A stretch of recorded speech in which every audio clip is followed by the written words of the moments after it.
Welcome to AFRITALES by Moonlight. Please subscribe, like, comment and share our channel with your friends. Thank you. Jada didn't like to arrive before the sun. While Lagos still yawned and street hawkers rehearsed their morning chants, she stood alone in the 31st floor lobby of Solix Innovation's new headquarters, fingers grazing the brushed gold letters on the glass wall. SOLUXE. Innovations for the bold future of Africa. She traced the logo the way a painter strokes a finished canvas, feeling that private thrum. We made this. Two dreamers, one blazing idea, luxury tech that felt unapologetically African. Marcus called it billions with a heartbeat. She called it home, coded. A card swipe broke her reverie. Marcus stepped from the lift, designer duffel in one hand, phone glued to the other. Even half awake, he looked like a marketing billboard. Mahogany blazer draped over broad shoulders, handshake-ready smile. Jade. Baby. We crushed pre-orders, 91% above forecasts. He spun, excitement crackling. Dateline and Forbes Africa both want exclusives. I booked rooftop cocktails with Kojo Bank this Saturday. He's bringing the Sovereign Holdings guys. We're talking Series C on steroids. Jade smiled but stayed rooted to the logo. Before Forbes, before cocktails, before we became pronouns on investment decks, we were two people in a cafe sketching prototypes on napkins. Marcus lifted an eyebrow. I remember. I'm just making sure the world remembers too. They walked the corridor, sun-bleached abstract art, biometric doors, the faint scent of oud in the air conditioning. Jade's quiet joy came from details, recycled terracotta floors, AR showrooms that told ancestral stories, childcare pods for working parents. Marcus' joy came from volume, headlines, gala spotlights, the roar of VIP guests applauding every pitch.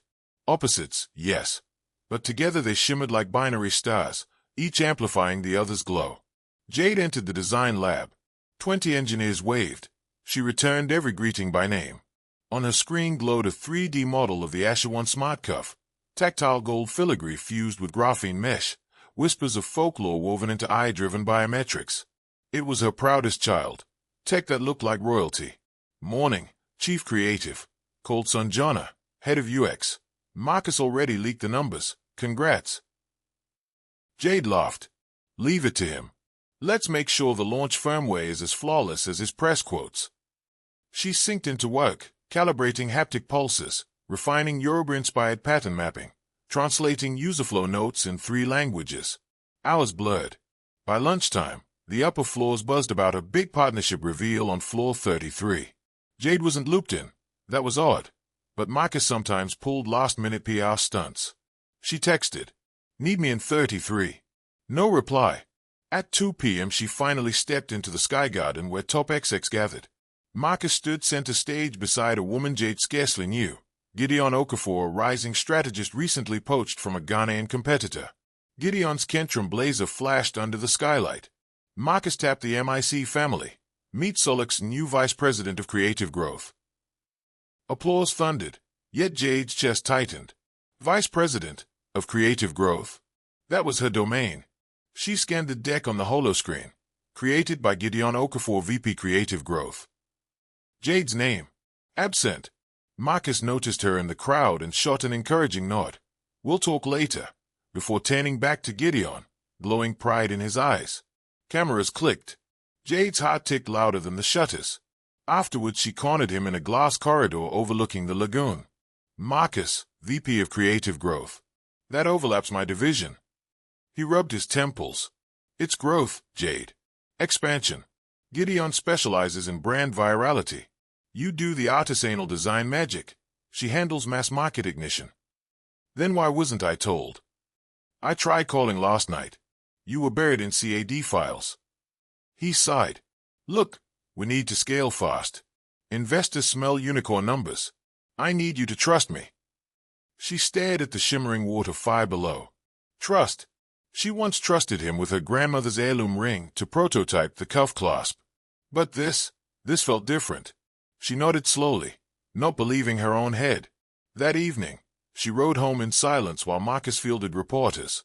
At their loft, she curled beside him on the balcony couch. I just want transparency, she whispered. Marcus smiled, kissed her forehead, and said nothing else. Yet in the hush after his voice, a hinge shifted inside her. Something subtle, barely audible, but it was the first sound of a gate swinging shut. 6 weeks later, Jade's cup of herbal tea sat untouched while she stared at a new organization chart Marcus had posted in the company chat at dawn.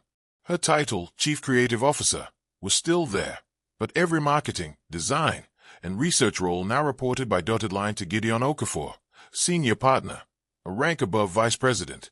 Across the open office Gideon laughed with interns, her braided bun held up by bright chopsticks. The team loved her energy. Jade understood why, but creative direction had been Jade's turf since Solix was 2 people and a rented printer. She headed to Marcus's glass office. He waved her in while talking on the phone. "Bloomberg wants a story on our Ghana launch. Yes, it's huge," he said, then hit mute. "Can this wait?" "It can't." He raised a finger to pause her. Jade turned away and almost bumped into Gideon. "Sorry." "Hey, Chief," Gideon said, flashing a smile. "Great skate." "Thanks. Can we talk?" "After the all-hands. I'm showing the future of Solix Tech." She winked and hurried off. At 11 a.m. the whole staff crowded the big meeting room. Marcus began. "Today we show phase 2 of our world plan." Gideon ran slides, new products, staff culture, charity ideas. The last slide froze Jade's breath. Founders: Marcus Obafemi, Executive Chairman. Gideon Mensah, Co-founder, Chief Growth Architect. Co-founder. Cameras flashed. Nobody looked at Jade. Each cheer stung. She cornered Marcus in a stairwell. "Co-founder, you're rewriting history." "Titles excite investors," he said. "They want a story. Frontman, brand guru." Gideon covers the TikTok crowd. "It's optics. It's a lie. It's marketing." Jade gripped the rail until her palm hurt. "Do I get a vote?"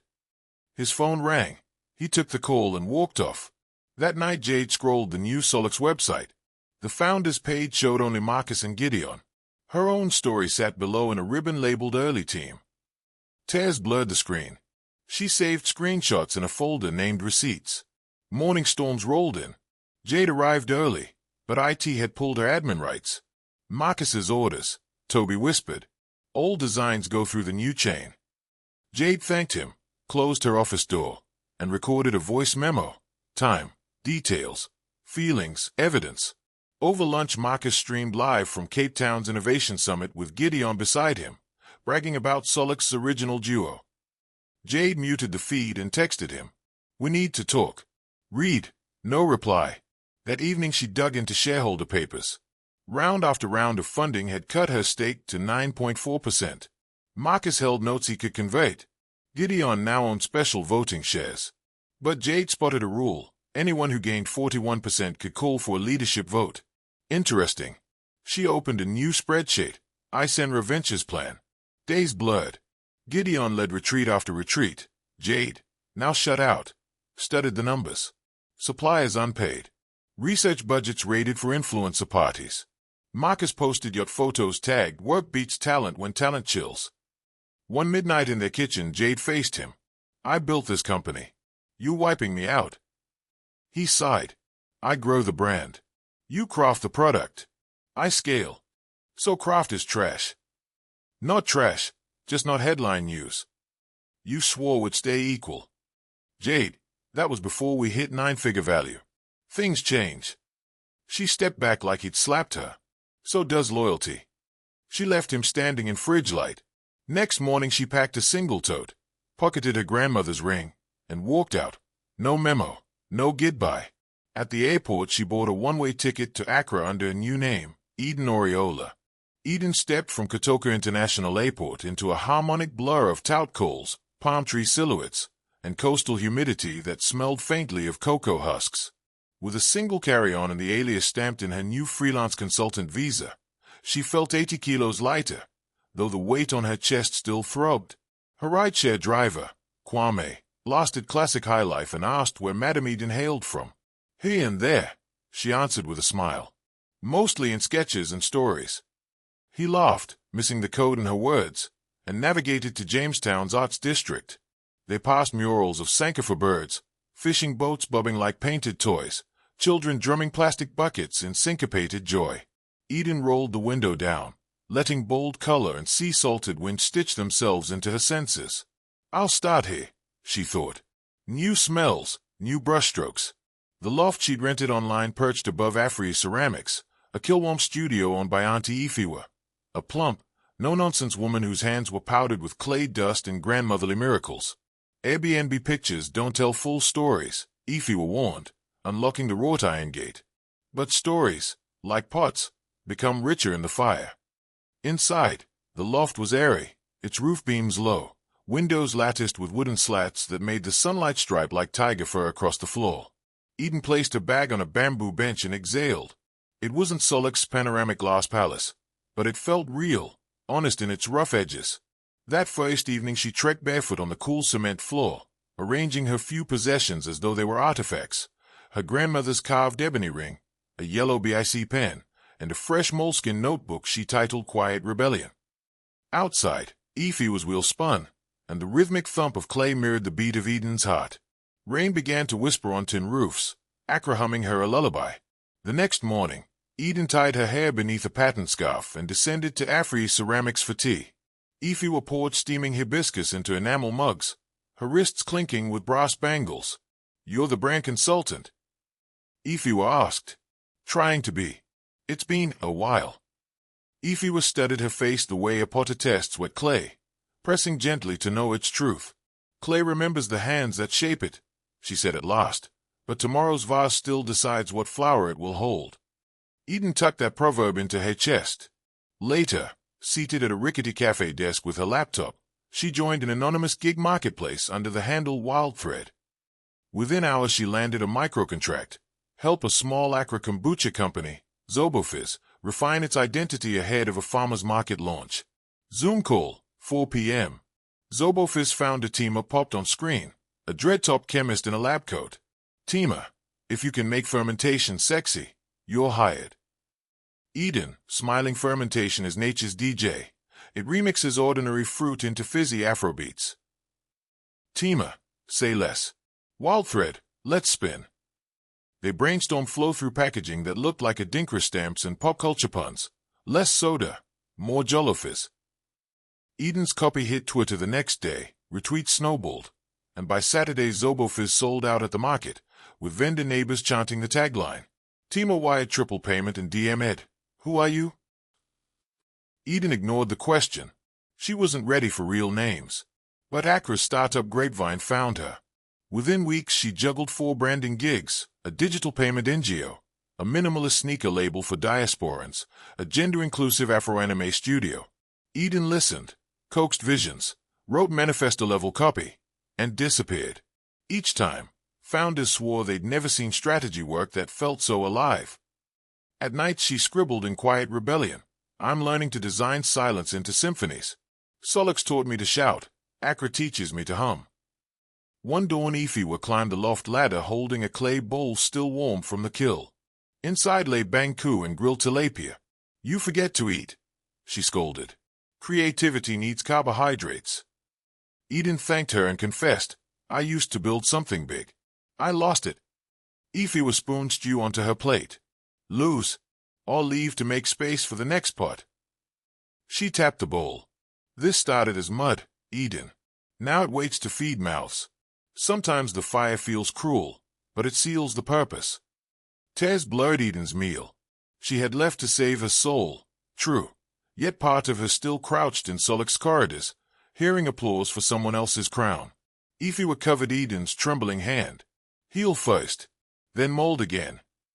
That night Eden sketched a cuff-like silhouette on craft paper, a wearable that pulsed with pattern memory, that told the body stories of ancestors. She annotated, "N.I., not all eyes invited." The idea startled her with its boldness, luxury that whispered instead of bragged. A rebellion brand, born from exile. Meanwhile, hundreds of kilometers away, the Solok's juggernaut glittered in headlines yet rusted at its core. Marcus tapped his pen in a tense board meeting. Production delays plagued the Asher-1 Smart Cuff Mark II. Gideon paced, blaming supply chain inefficiencies, but QA lead Toby cleared his throat. "Firmware glitch bricks haptic sensors after 2 days," he said. We flagged this weeks ago. Marcus rubbed his temples. News broke on tech forums. Influencers complaining their $1,000 cuffs had become lifeless bracelets. Return rates spiked. Marcus issued a statement blaming transport humidity. But investors weren't fools. Gideon rolled her eyes during a press call. Tech evolves. Our fans understand iteration. Yet Twitter dunked on the phrase #iteration shakedown, memeing Gideon's Kent blazer as patch 1.0. Marcus DM'd her later. We need a win. Any viral campaign? Gideon replied, working on an influencer yacht party. People forget when champagne flows. But even champagne couldn't silence disappointed early adopters posting wrist rashes from cheap plating swaps Marcus had approved to cut costs. Solix stock dipped 9% in 1 week. Marcus stared at the ticker. Where's Jade when I need her? He almost texted, but pride jammed his thumbs. Eden turned her small loft into a tiny workshop. She had no 3D printers, so she worked with bamboo sticks, copper wire, and paper drawings pinned to the walls. Every morning she walked through Macola Market to buy old phone motors. Every afternoon she went to Ifiwa's clay oven and tested clay mixed with carbon. The mix could handle heat and still carry tiny electric signals. One hot evening she connected a clay cuff to a spare Arduino board. There was a loud pop and the lights went out. Sparks flew. Laughing, she opened the windows. On the fire escape, her neighbor Kojo sat with a guitar. Your circuit is louder than my music, he joked. She invited him in. He slipped the glowing cuff on his wrist and played a slow tune. The cuff flashed soft blue in time with the beat. This feels like magic, Kojo whispered. Or maybe the future, Eden said. They went live on TikTok by mistake. By morning the clip had 48,000 views under the tag Pulse Heritage. Eden kept her face hidden behind a bowl. At Solix, Gideon saw the tag during a meeting. Just hobby kids in Ghana, she said. Yet the viral spark worried her. Eden ignored offers in her inbox and wrote 3 clear rules for her brand. Close connection. Each cuff shows the wearer's own heartbeat. African style. Every piece honors a local cloth or story. Quiet release. No famous faces. Invite only. She planned to make 333 cuffs in the first run. Ifiwa watched Eden sort of tiny seams. Your flowers bloom at night, she said. Help me name the line, Eden asked. Savito. It means the heart returns. Perfect, Eden replied. Weeks later Eden sat in Bean and Griot Cafe with a small wooden box. At 11:11 she pressed publish on nee.world. The page showed a timer set for 72 hours and the line not all eyes invited. Design fans took screenshots within minutes. Blogs called it stealth luxury. Rumors flew. Was NAEI an Apple test brand? Or a crypto toy? With 24 hours left, Eden posted a 5-second video. A clay cuff cracked open. Light poured out. Then black screen. Words appeared. Come home to the Pulse. Solix chat lit up at 2 in the morning. Marcus, who runs NAEI? They stole our tags. Gideon, ignore them. Ignoring did not help. Half their design team joined the NAEI waitlist. The sign-up form asked one question. Why do you need to pulse? Answers came in stories of loss, pride, and hope. Eden cried while reading them. Launch night, 9 p.m. Eden, Ifiwa, Kojo, and 2 coder friends crowded in the loft. A projector lit the wall. Eden typed a password. The site changed to a simple shop, Savito Pulse Cuff, $1,111. Stock, $333. Under the price, a short poem read, When the drums of your kin beat under your skin, remember the rhythm that made you. Available flipped to sold out in 2 minutes and 53 seconds. Eden froze. Kojo cheered. Ifiwa gave a long joyful shout. Orders kept rolling in. The wait list passed 8,197 names. TechCrunch soon posted, mystery brand NAEI sells out in minutes, new African luxury. Readers said it felt like Solix's early spirit, clean and true. Investors asked Marcus about a deal. He frowned. Late that night Marcus poured a drink and opened an NAEI-only Instagram post. A clay cuff half buried in sea foam. The caption read, rich enough to return to the tide. The picture cut deep. He texted Gideon, find the founder now. Gideon did not reply. She hired the PwC office in Accra to set up NAEI Limited. She was the only board member. Profits went into a small warehouse with 3D printers and a tiny metal shop. Kojo became head of sound and turned drum beats into soft wrist vibrations. Ifiwa led the artist team and trained new claymakers. There were no mass factories. Every piece is numbered and comes with a handwritten proverb. No influences. Each buyer can invite the next. 10% of all sales pays for STEM classes in rural schools. Eden shared a short, shadow-lit video and said, "Luxury is not eyes watching, it is hearts listening." The tag #hearts listening went viral overnight. Solek's books looked bad. Returns and lawsuits ate up second quarter cash. CFO Joanna warned Marcus, "Cut costs or raise money."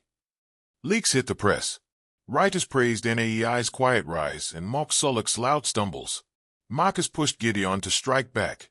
She threw a rooftop show with lasers and a neon fitness band. Reviewers laughed, from gold story to glow stick. Memes showed Marcus in VR goggles. Words, "Future so bright I lost myself." Late at night, Marcus found an unsent email from Jade that said, "Remember why we started? Stories that breathe." He closed his laptop and poured more whiskey. Eden went to a masked idea swap in Accra. Everyone wore disguise. A woman named Kate, face covered in wax print cloth, whispered, "Your cuffs feel like heartbeat inheritance. How about funding that keeps them pure?" Kate handed a card, Isenra Global Holdings. The name hit Eden.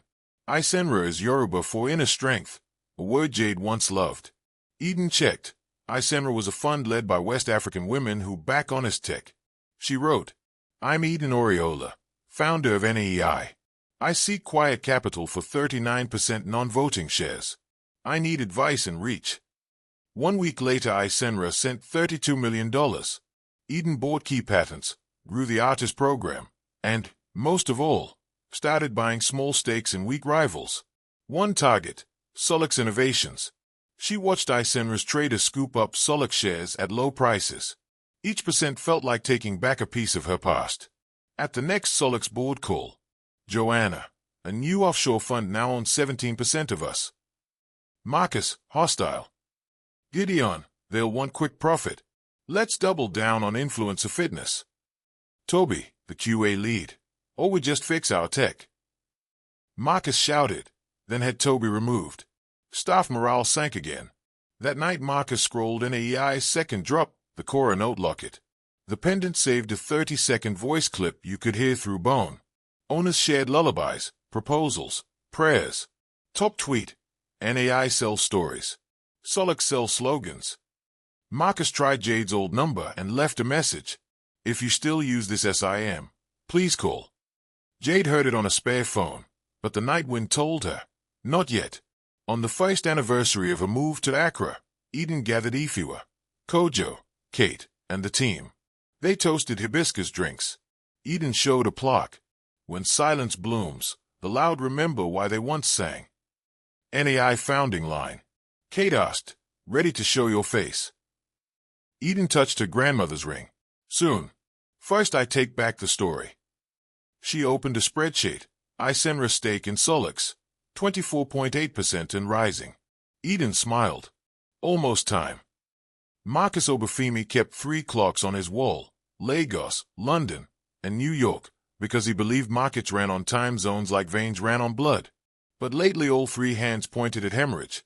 Since NAEI's second sold-out drop, Solek's Innovations had lost 32% of its market value, and none of Marcus' performative optimism could plaster over the rot. Monday, 8:14 a.m., Lagos. Marcus barged into the weekly leadership call, silk tie askew. "Talk to me," he barked. "Give me good news before my espresso cools." Silence. VP Logistics cleared her throat. Return requests topped 6,000 this weekend. Shipping units back from Europe costs more than remanufacturing. "Fine. Stop paying for returns," Marcus snapped. "Illegal under EU consumer law," Legal muttered. He ignored her. Next. HR director side. Exit interviews doubled. Main reason cited. Company lost its soul. A dull ache pulsed behind Marcus' eyes.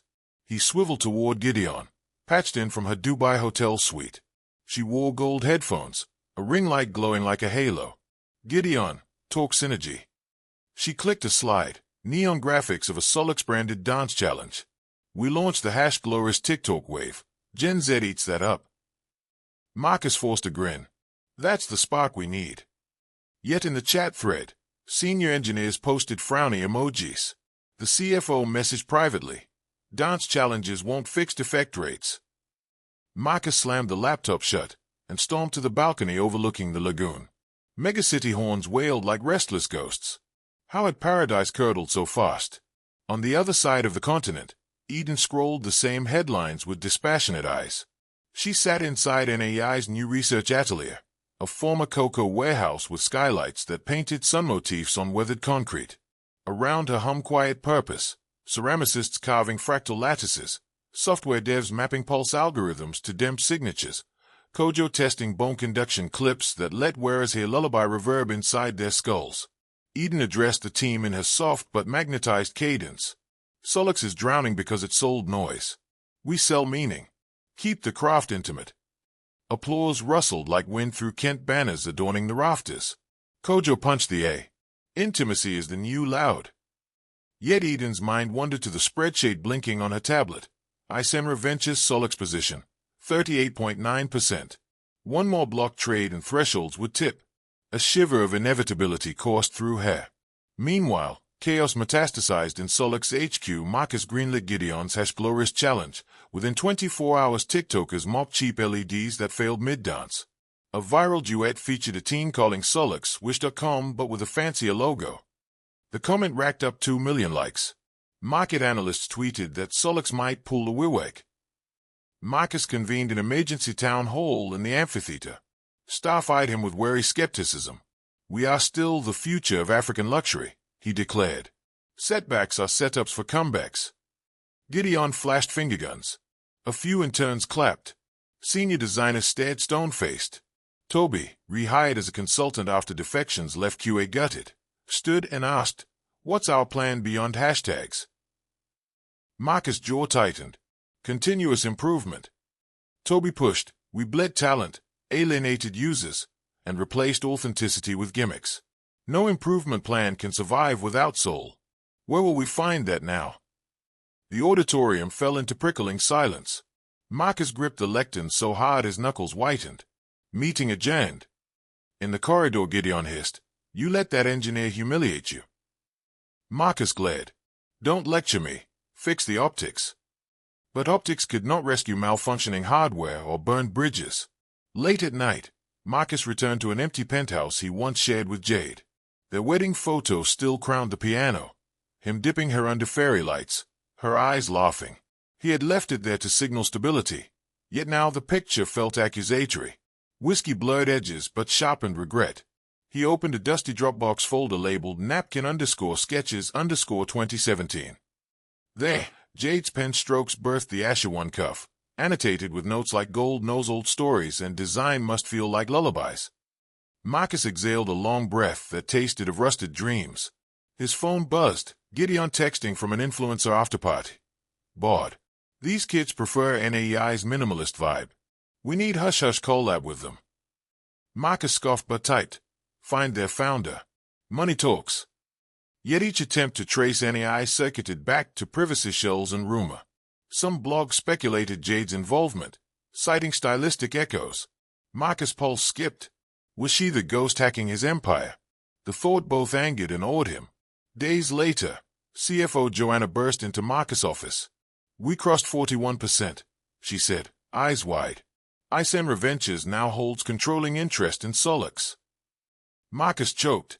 "Impossible. I would have seen filings." They filed in Mauritius, aggregated through feeder funds. It happened in slow drips, then bang. A board-mandated shareholders meeting was scheduled for Friday. Marcus paced like a caged leopard. He rang Gideon. Mobilize allies, proxy votes, anything. She mumbled about Wi-Fi before hanging up. At midnight, Marcus drafted a speech dripping with defiance and pleas. But as dawn smeared pink over Marina's skyline, he realized power had already drifted beyond his grasp like a kite string snapped by storm. Friday, 10 a.m., Eco Plaza. Marble floors gleamed under chandeliers shaped like digital constellations, Marcus' choice during the flush years. Journalists clustered near security gates, hungry for spectacle. Inside the Grand Conference Hall, shareholders shuffled packets of briefing papers.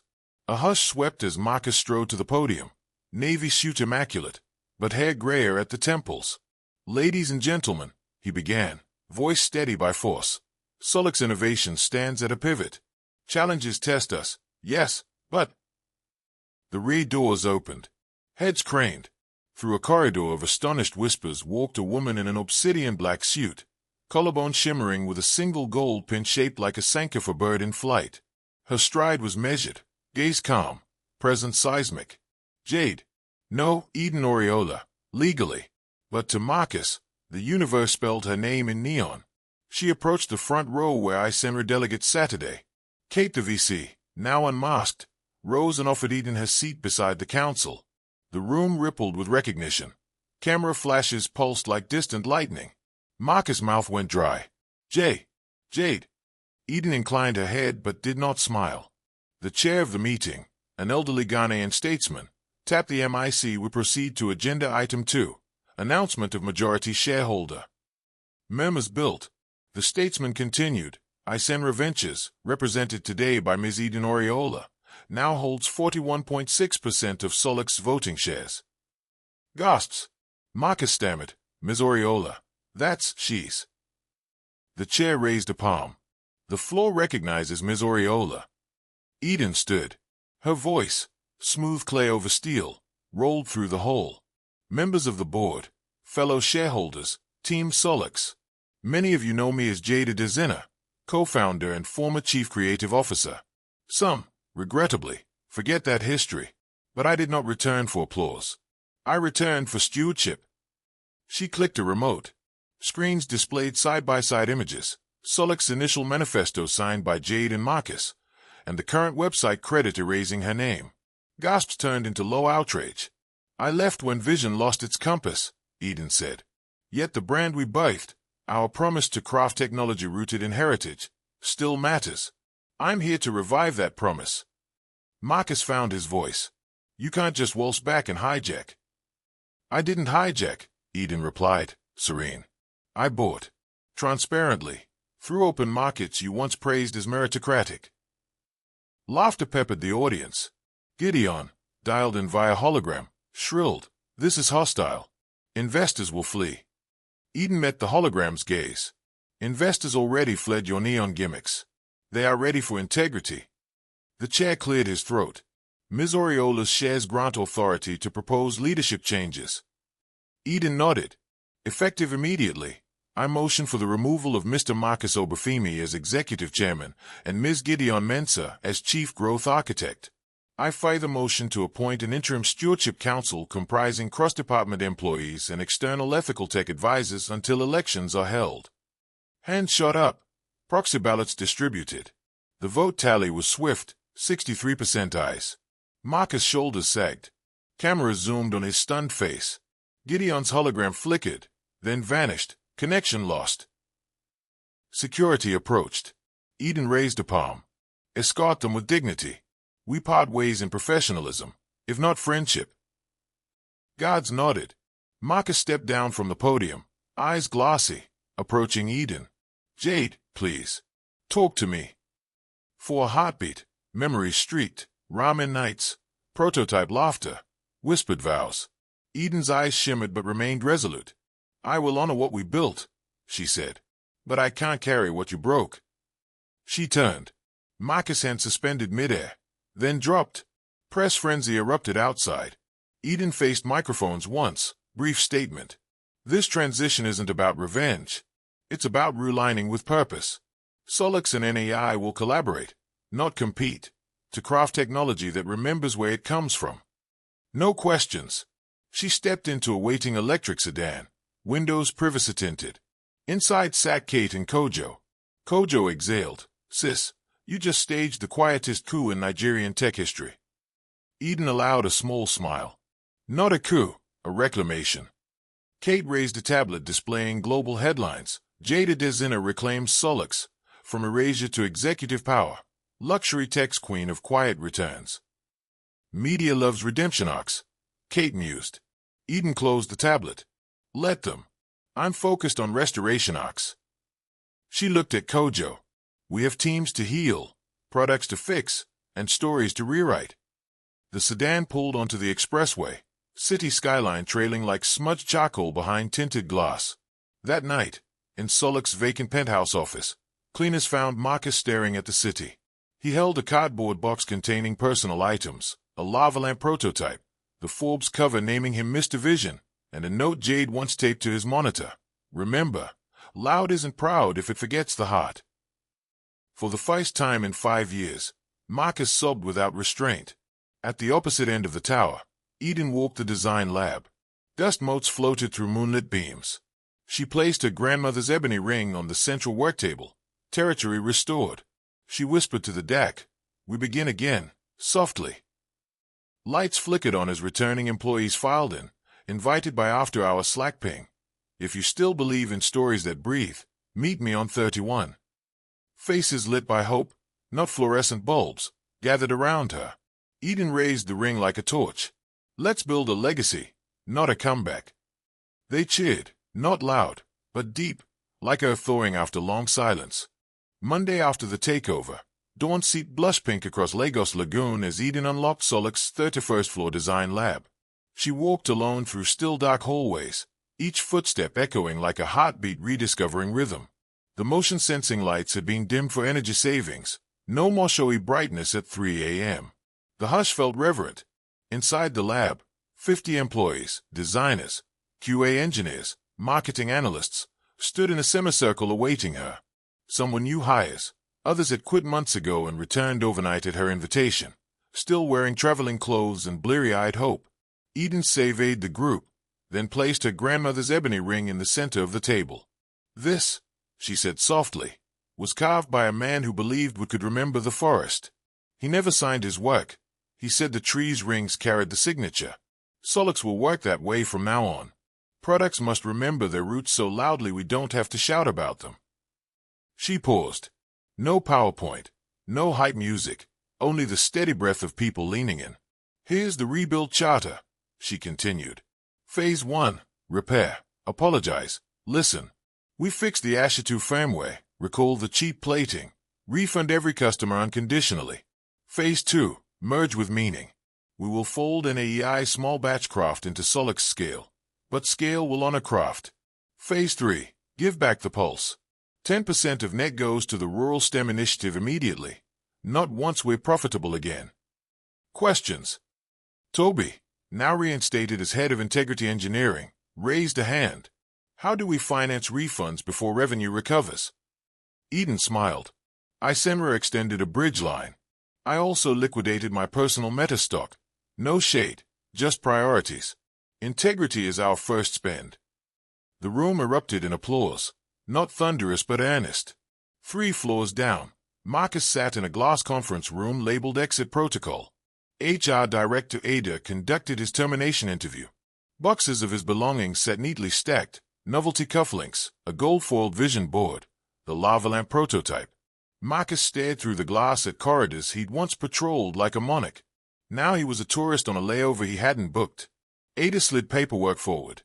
"Your severance follows board guidelines, 6 months' salary, vested options, as common shares, not supervoting. NDA and non-compete clauses remain standard." Marcus traced the severance figure with a finger, amused by how counterfeit it felt next to the hole in his chest. Ada cleared her throat. "Ms. Oriola requested this be added."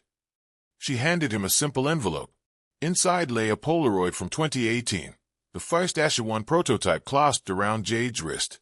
On the back, a note in Eden's script, "Loud isn't proud if it forgets the heart. Keep yours." Marcus swallowed a stone of regret. "Anything you'd like to say for the official record?" Ada asked. He closed the envelope slowly. "Tell the record. I should have listened to the quiet." By Friday, Eden convened a war room, though she dubbed it the peace room, comprising ex-Solik's devs, NAI ceramicists, and 3 customer care representatives who actually answered help desk emails. They formed concentric circles on beanbags, laptops hummed, Ghanaian lo-fi played softly. They tackled the worst flaw first, the firmware loop that bricked haptic sensors. Toby displayed the offending code on a projector. Marcus approved this shortcut to shave 2 milliseconds off boot time. he said, highlighting a dangerous memory overwrite. 2 milliseconds cost us millions. Eden rotated his seat to Kojo. Can we re-architect the vibration kernel using the same rhythmic library you built for NAEI's cuffs? Kojo grinned, dreadlocks bobbing. Already ported it to TypeScript last night. Haptic pulses will sync to 60 BPM heart resting tempo, adaptable in real time. Applause. Eden tapped her pen. Merge request by sundown. Merge request by lunch, Kojo corrected, cracking his knuckles. Meanwhile, Effie, NAEI's lead ceramicist, tested plating materials, rejecting flashy alloys Marcus had sourced for shine but no durability. We returned to gold-timed brass infused with pineapple leaf cellulose. It patterns beautifully, like life, she declared. Cost per unit rises, finance lead noted. Eden nodded. And so will lifetime value. The recall announcement crafted by communications head Esh went live Monday. It wasn't legalese. It was a confession. We broke our promise of durable heritage. We're sorry. Return your Ashitu, no receipt needed, and tell us where to donate your refund if you don't want it back. Twitter lit up. When was the last time a tech company admitted fault without excuses? User sentiment swung positive. TikTokers filmed themselves mailing back broken cuffs and receiving handwritten apology notes. At 4 p.m. daily, Eden instituted listening circles, voluntary 30-minute sessions where any employee could air frustration or pitch ideas. No hierarchy, only a talking stick carved from Ghanaian mahogany. Stories emerged, a designer who'd once hidden Yoruba motifs in PCB etchings but had been told to westernize. A customer support intern whose grandmother's folk songs inspired a sound therapy product idea. Eden cataloged each story on a mural titled Echo Wall, later digitized to guide roadmap decisions. On Wednesdays, Ifewa visited Lagos to teach clay mindfulness workshops in the lobby. Engineers at first giggled while kneading mud, but soon discovered insights. One intern reinvented the clasp hinge after noticing how wet clay pivoted under pressure. Marcus rented a modest flat in Yaba, far from Ikoyi's glass towers. Days blurred. He doom-scrolled headlines praising Jade's renaissance. One evening he attended a local meetup where scrappy founders pitched hardware ideas over suya. A 19-year-old showed him a smart insulin patch made from cassava starch. "This is brilliant," Marcus said. The teen shrugged. "Investors want apps instead." Marcus realized he had become that investor, the gatekeeper who traded risky wonder for safe virality. He offered to mentor the teen, not for equity, just conscience. The boy accepted. At night Marcus wrote longhand letters he never sent, apologies to Jade, employees, even Gideon. Writing gnawed open humility he'd long boarded shut. 2 months post-takeover, Eden flew key staff to Accra for the unveiling of the integrated manufacturing line. Instead of conveyor belts, modular stations allowed artisans to hand-finish surfaces after robotic precision steps. The first unified product, Asha3, the Pulse Locket. It combined Solix's biometric algorithm with NAEI's bone conduction secret and Effie's pineapple leaf brass. In a quiet test release, no influences invited, 1,000 units sold through a text message lottery to past customers who'd answered refund forms with the sentence, "Tell us your favorite bedtime story." Within hours, email inboxes flooded with gratitude stories. A South African nurse using the locket to send heartbeat lullabies to her child during night shifts. An octogenarian griot recording proverbs for unborn great-grandchildren. Tech review site Circuit Soul wrote, "Asha3 is more than a gadget. Its heritage resurrected by humility." Eden printed that line on recycled paper posters and hung them in every Solix stairwell. 6 months after Eden reclaimed Solix, the company, now fused with NAI, opens the doors to its boldest experiment yet. The Pulse of Heritage Summit ***. No velvet ropes. No champagne-only guest list. Students and artisans enter free. Corporations pay what they can. The surplus funneling straight to rural STEM labs. Brushes swooshing paint. Charcoal scratch. Market hawker calling bolai. Hot bolai. The venue is a decommissioned colonial railway station in Lagos. Fresh paint mixes with the sweet smoke of roasted plantain. Volunteers string glowing lanterns, each one woven from recycled circuit boards. Overhead, holograms of Adinkra symbols spin like slow constellations. Sanka for ***. Learn from the past star. ***. Fewahodi ***. Asterisk freedom to create star. Asterisk asterisk Aya asterisk asterisk. Asterisk endurance in growth star. Backstage, Eden adjusts her breathing while Esh pins a lapel mic to her silk kaftan. Asterisk asterisk ESHE. Whisper asterisk asterisk the press wants fireworks. Give them quiet thunder. Kojo presses a clay stone. The asterisk asterisk Cora beat asterisk asterisk into Eden's palm.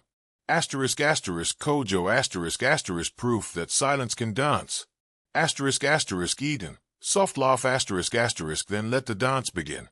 Doors slide open. Guests tread raffia mats inked with luminescent paths that pulse beneath their footsteps. Asterisk a asterisk asterisk Senegalese coder asterisk asterisk invites a pregnant mother to record her unborn baby's heartbeat into an Asha3 cuff. Asterisk lubdub asterisk. Future lullaby stored as data. Asterisk a asterisk asterisk Malawian sculptor asterisk asterisk feeds a tribal moss prosthetic into a 3D printer. Micromotors inside flex with Solix pulse cells. Asterisk CH check star. Asterisk in a VR cove. A teenager pounds virtual yam beside a holographic elder. His real-world cuff vibrates with each mortar hit. Asterisk thump asterisk. Ghost memory made tactile. At the far edge, Marcus slips in on a general admission ticket. No entourage, only jeans and humility. He watches wide-eyed teens queue for code workshops, wonder painting their faces. Asterisk asterisk lights asterisk asterisk fade to a deep sunset wash. Eden walks on stage. Asterisk asterisk Eden, in Yoruba. Warm asterisk asterisk asterisk EQLO dot asterisk. Asterisk, beat, asterisk. Welcome home. She speaks with no teleprompter, only marrow and microphone. Asterisk asterisk Eden asterisk asterisk.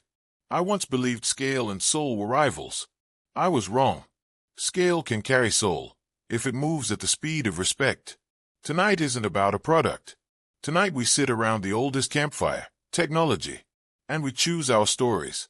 Soft chime as Eden lifts an Asha3. The locket opens, asterisk whoosh asterisk, projecting a grainy hologram of her grandmother singing a cradle song in fading Yoruba. Asterisk asterisk Eden, voice cracks asterisk asterisk. I never recorded her while she lived, but memory carried her echo. Our engineers turned that echo into code, so her tenderness never dies. Imagine if our children never lost asterisk our star. Applause rises, not an explosion, but a single heartbeat magnified. At the back, Marcus wipes a tear he didn't know was waiting. Night melts into dawn. The summit morphs into an open-source sleepover. Beanbags, power strips, mat of bodies half-dreaming in code. Eden roams with trays of hibiscus tea. She finds Marcus beside asterisk asterisk Namdi asterisk asterisk, the teenage insulin patch prodigy. They are testing a cuff clip that delivers glucose alerts as soft pulses, not harsh beeps. Asterisk asterisk Marcus, quiet asterisk asterisk I'm just an advisor. Asterisk asterisk Eden asterisk asterisk advisors are welcome. She offers brief notes, no spotlight, no ego, and moves on. Later, Marcus leaves a note behind. Asterisk thank you for teaching the stubborn to hear hush. Asterisk. Eden folds it into her pocket like a small bed. Within weeks, retailers who once abandoned Solix beg to retain, but Eden sets one rule. Asterisk asterisk story stock asterisk asterisk. If you want inventory, you must host community workshops, teach soldering, record grandma's folktales, wire rural Wi-Fi towers. Some balk, many agree. Sales climb, but profits boomerang straight into refunds still pending. Asterisk asterisk Joanna, CFO. Elated asterisk asterisk we're back in the black. Asterisk asterisk Eden asterisk asterisk great. Ship the lost refunds. Tech journalists eat humble pie. Headline after headline. Asterisk quiet turnaround. Asterisk. Asterisk apology, the best PR. Asterisk. Marcus converts his severance into asterisk asterisk hot loud ventures asterisk asterisk. Seed money for young makers ignored by big capital. Half the board seats go to inventors under 25. Asterisk asterisk Marcus, on air asterisk asterisk. I used to measure value in decibels. Now I begin with decency. Commentators call it redemption. Marcus calls it daily maintenance of humility. Listening circles evolve into asterisk asterisk pulse guilds asterisk asterisk, rotating squads that mash disciplines. Their first baby, Asterisk asterisk Coronote ink asterisk asterisk. A stylus that turns pen pressure into tactile poems stored inside a cuff. A poet writes verses a blind partner can asterisk feel read asterisk through vibrations. Social feeds go feral. Critics say Eden's open license model will kill profits. The sales report says otherwise. 9 months in, an email pings every Solix inbox. Asterisk asterisk subject asterisk asterisk renaming gala. Next full moon. Dress code. Asterisk asterisk where what makes your soul audible. Asterisk asterisk. Chapter 1 is done. Ready to write Chapter 2 together. Twitter explodes with speculation. Kojo leaks a cryptic riff on spaces. Effie posts a blurred clay mold. Across the world, curiosity composts into wonder. And somewhere in her sketchbook, Eden drafts the last keynote she will ever give. Just 4 words, no more. The full moon hovered over Lagos like a colossal silver symbol the evening Solix NAI hosted its mysterious renaming gala. Rumor-hungry journalists gathered outside the restored colonial courtyard, but they could only glimpse fragments through archways draped in deep indigo aseoak. Inside, the compound thrummed with gentle wonder rather than bombast. Paper lanterns floated overhead, each one hand-painted with a phrase contributed by employees during listening circles. Clay holds memory. Scale the heart. Code is a drum. Every corridor offered surprises. In one, old Ashitu casings dismantled and refashioned as wind chimes tinkled above pots of basil. In another, prototypes from scrap Marcus-era products were melted into benches etched with children's poetry. The 300 invited guests were a kaleidoscope of dress codes.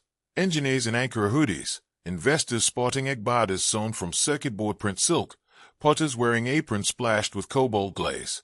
Eden's directive, where what makes your soul audible, had produced a joyful dissonance. Kojo played palm wine riffs on a stage fashioned from reclaimed railway sleepers. Each chord triggered subtle ripples along the cuffs of attendees who wore ashithries, turning the air itself into a percussion chamber. The result felt less like a corporate event and more like the first night of a cultural renaissance. At 9 p.m. the lanterns dimmed to a hush. A single spotlight snapped on, aimed at a low wooden podium at the courtyard center. People drifted into concentric arcs, anticipation thickening. Analysts whispered wagers on the new name. Would Solix NAI emerge as OIN? Heretic? Pulseforge? Minutes passed. The podium remained empty. A hush of confusion rippled, but Kojo's guitar never faltered. Instead, the melody grew softer, slower, inviting quiet. Then the lanterns brightened. A wide projection bloomed on the cracked courtyard wall, a collage of candid video clips captured during the past 9 months. No slick edits, no pumping soundtrack, just raw snippets. Toby laughing as he and a junior coder high-fived over the fixed haptics bug. Effie teaching interns how to breathe with the clay. A customer service rep FaceTiming a grandmother in Nairobi while helping her reconnect her locket. A 7-year-old girl in Bauchi whisper singing a house a lullaby into her pulse locket for her father deployed with the UN. The montage ended on a still frame. Jade and Marcus 5 years earlier in that cafe. Napkin between them, wide-eyed with the audacity of dreamers. Kojo let the last chord fall into silence. Eden stepped forward, not onto the podium but beside it, standing level with the front row. She wore a loose, cream-colored silk kaftan embroidered only at the cuffs with miniature Sankofa birds. No badge, no title. She looked at the gathering, world-class investors, artisans, students clutching hackathon lanyards, and allowed the hush to stretch until the evening insects became percussion. When she finally spoke, the courtyard's acoustics caught each syllable like water cupped in stone. Once, she began, I thought a company's power lived in its logo. I forgot that its pulse lives in its people. She paused, gaze sweeping the audience. We could rename this company tonight, brandish a shiny moniker to conquer markets. But a name is loud ink. A legacy is quiet work. She reached into her pocket, pulled free a handwritten card, and read aloud just 4 words, the only scripted line of the night. She placed the card on the empty podium and stepped back. That was all. For 3 heartbeats nobody moved. Then applause rose, not exploding but tidal, sweeping forward in rolling warmth. Some cried, some hugged strangers. Cameras dared not zoom too close, as if intimacy might scatter like doves. No big reveal followed. In fact, when a reporter shouted, "What about the new corporate name?" Eden simply replied, We already have thousands of names, each one etched on the inside of every pulse locket. The company is whoever carries the story forward. At midnight, soft drums guided guests into an adjacent gallery. There, 5 glass plinths displayed artifacts representing Solix NAI's next era. Ashifor Dawn Cuff, powered by recycled ocean plastic, charging itself on motion like a prayer bead remembering every step. Korabit Earstone V2, open-sourced CAD files available for free to any clinic treating auditory processing disorders. Pulseweave Loom, a weaving machine mapping wearer heartbeats onto fabric patterns for tailor-made garments. Open patent waiver document, signed in ink, offering royalty-free use of Solix low-power haptic driver in humanitarian devices. Employee charter scroll, rotating leadership council names ink for the first 12-month cycle. Eden's name absent save for the footer, creative steward, not CEO. As employees took their seats around the plinths for a symbolic first council meeting, Eden drifted to the courtyard edge. Marcus stood there, hands in pockets, eyes reflecting lantern glow. He spoke first. If I could rewrite every meeting where I talked over you. She lifted a palm. The story needed those pages to teach us margin. She gestured toward the council. Help the next chapter. Listen louder than you speak. He nodded. HeartLoud Ventures is onboarding its first 3 hardware fellows next month. Wheel front costs, their IP stays theirs. Good, Eden said. After a pause, she reached into her satchel and handed him a slim box. Found this in storage. Inside lay the original Asher 1 prototype, gold filigree floored, heartbeat sensor taped in place with brittle captain. Marcus ran a thumb over its imperfect seam. I kept it, thinking Heritage needed perfect polish, she said. Turns out Heritage survives scratches. Keep it, not to worship, but to remember where volume begins. Marcus blinked away brightness in his eyes and slipped the cuff over his wrist. Kojo's guitar shifted into a gentler key, drawing guests back toward the dancing courtyard. Marcus exhaled. Go. They're waiting for you. Eden smiled. They're waiting for each other. She walked toward the crowd but did not climb the stage. Instead, she joined a circle of interns practicing an impromptu talking drum set, letting rhythm claim the night. When dawn painted a pale line over lagoon waters, most lanterns had burnt to smoky embers. The podium still stood, the card atop it catching soft blue morning light. A seabird cried over the Cape Coast shoreline as Eden sketched in a sun-bleached notebook. The Solix NAI Seaside Retreat, once a defunct fish cannery, now housed an artist-in-residence program where engineers and weavers collaborated, salt-air corroding hierarchy till only collaboration remained. Kojo ambled up barefoot, toddler strapped to his back, their daughter, Adoma, babbling syncopated syllables. He placed a shell in Eden's palm. Sound design, he joked. Straight from the Atlantic. Eden laughed.